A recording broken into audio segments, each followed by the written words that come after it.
समाज के अंदर उपेक्षित दीनवाना की जयंती के माध्यम से दलित समाज के अंदर जिस प्रकार की रोशनी वाल्मीकि समाज का प्रबुद्ध वर्ग जगाना चाहता है, उसको लेकर के आज एक जयंती का उत्सव मनाया गया। आगरा के यूथ हॉस्टल में यह कार्यक्रम आयोजित किया गया, जिसमें वाल्मीकि समाज के विभिन्न वर्ग के लोगों ने हिस्सा लिया। हमारे साथ में आगरा कॉलेज के प्रोफेसर मौजूद हैं। हम उनसे जानकारी करेंगे कि आखिर में इस प्रकार के कार्यक्रमों के पीछे क्या रणनीति रहती है और समाज की क्या समस्या है और उनको कैसे दूर किया जा सकता है। अपना परिचय। नमस्कार सर, मेरा नाम है डॉक्टर गौरव प्रकाश। मैं आगरा कॉलेज आगरा में केमिस्ट्री डिपार्टमेंट में असिस्टेंट प्रोफेसर हूँ। गौरव जी, जिस तरीके से एक उद्देश्य रहता है कि समाज के अंदर ये समस्या रहती है, जैसे गरीबी है, शिक्षा है, बेरोजगारी है, आखिर में समस्या क्या है जिसका निराकरण समाज करना चाहता है? समाज में बहुत सारे अलग अलग वर्ग हैं, जिन वर्गों में सबकी तो कुछ कॉमन समस्याएं होती हैं, लेकिन कुछ सामाजिक में कुछ मूलभूत समस्याएं हैं। जैसे अभी आज जो हमारी जयंती आयोजित की गई है, ये मुख्यतः वाल्मीकि समाज के बारे में थे, जिसमें हम इस बात पे चर्चा कर रहे थे कि आखिर ये समाज क्यों केवल अपने साफ सफाई के पेशे तक ही सीमित रह गया है, आखिर ये क्यों उससे बाहर नहीं निकल पा रहा है। तो सबसे पहले अगर हम बात करेंगे किसी भी समाज या किसी भी व्यक्ति के उसकी मुख्य ज़रूरतों के बारे में, तो वो है कपड़ा, रोटी और मकान।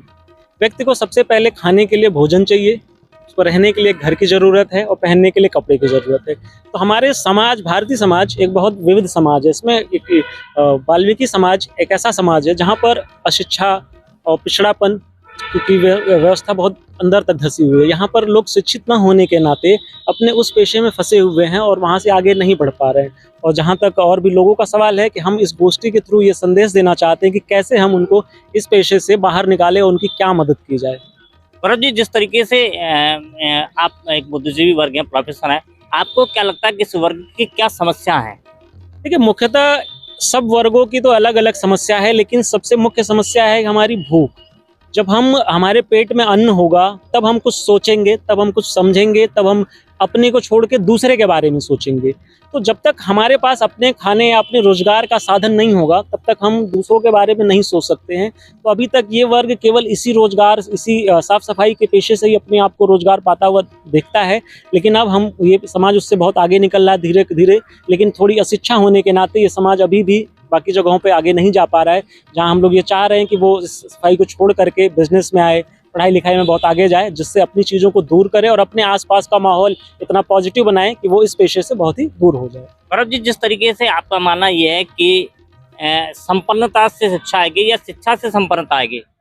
नहीं, शिक्षा से संपन्नता नहीं। देखिए, शिक्षा तो ऐसी चीज है जो आपको सोचने का विचार देती है, सोचने का मौका देती है कि आप सही गलत का डिसाइड। जैसे आप देखेंगे कि कुछ आप देखेंगे रेलवे स्टेशन पे कई बार लोगों को देखेंगे कि वो फटे पुराने कपड़ों में बेचारे बैठ के खाना खा रहे हैं। एक व्यक्ति को देखेंगे कि 5 स्टार होटल में बैठ के खाना खा रहा है। दोनों व्यक्ति अपनी पेट की आग बुझा रहे हैं। लेकिन शिक्षा आपको ये मौका देती है कि आपका जीवन गरिमामयी होना चाहिए। जब हम बाबा साहब अम्बेडकर के बारे में पढ़ते हैं तो उन्होंने कहा था कि जीवन लंबा होने की बजाय महान होना चाहिए। हमारे पास बेसिक सुविधाएं होनी चाहिए, हम अच्छा खाना खा सके, हम अच्छा कपड़ा पहन सके, हमें अच्छी स्वास्थ्य सुविधा मिल सके। अब जैसे आपको बहुत छोटी बात बताऊं तो जनरल सामान्यतः लोगों को घरे में अरहर की दाल खाई जाती है, लेकिन जिनके पास पैसा नहीं है वो मटर की दाल खाते हैं, या दूसरे केवल आलू खाते हैं, आलू की सब्जियां खाते हैं और उन्हें सब्जियों का टेस्ट ही नहीं पता है। तो सबसे पहले ज़रूरत ये है कि भाई वो अपना शिक्षा के नाते वो अपने सोचने का दायरा बढ़ाए, वो समझे कि नहीं, हम भी उन चीज़ों को पा सकते हैं जो और लोग पा रहे हैं। इसमें समाज में परिवर्तन लाने के लिए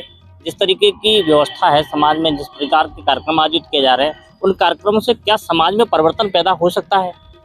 समाज में परिवर्तन पैदा हो ही रहा है। जैसा कि मैं आपके समक्ष खड़ा हूँ, मैं खुद एक परिवर्तन हूँ। हम भी ऐसी जगह से बिलोंग करते हैं कि जहाँ पे सारी समस्याएं हम लोगों ने देखी है और समाज में परिवर्तन बहुत तेज़ी से चल रहा है। लेकिन सामाजिक परिवर्तन में थोड़ा सा समय लगता है, लेकिन उस सामाजिक परिवर्तन को दिशा देने के लिए ऐसे कार्यक्रमों की ज़रूरत हमेशा होती रहनी चाहिए। और समय समय पर सरकारों के द्वारा और विभिन्न जो NGO हैं और जो गैर सरकारी संगठन हैं, उनके द्वारा भी सामाजिक आंदोलन चलाया जाना चाहिए, जिससे इसमें हम गति प्रदान कर सकें। अपनी समस्याओं पर विचार कर रहा है, उन विचारों के बीच में से एक विचार निकल करके आया है कि शिक्षा के साथ में सामाजिक समृद्धि भी एक आवश्यकता है। बेरोजगारी और गरीबी के कारण भी समस्याओं का समाधान नहीं हो सकता, इसलिए समाज को गरीबी से उठने के लिए भी कुछ प्रयास करने होंगे। समाज के बुद्धिजीवी वर्ग को, ऐसे लोग जो गरीबी के कारण अपने आप को ऊपर लाने में असमर्थ हैं, उन्हें भी आगे लाने के लिए योजनाएं बनानी होंगी। अपने कैमरा पर्सन वाहिद अली के साथ मैं राकेश कुमार, इंडिया न्यूज़ पर आगरा।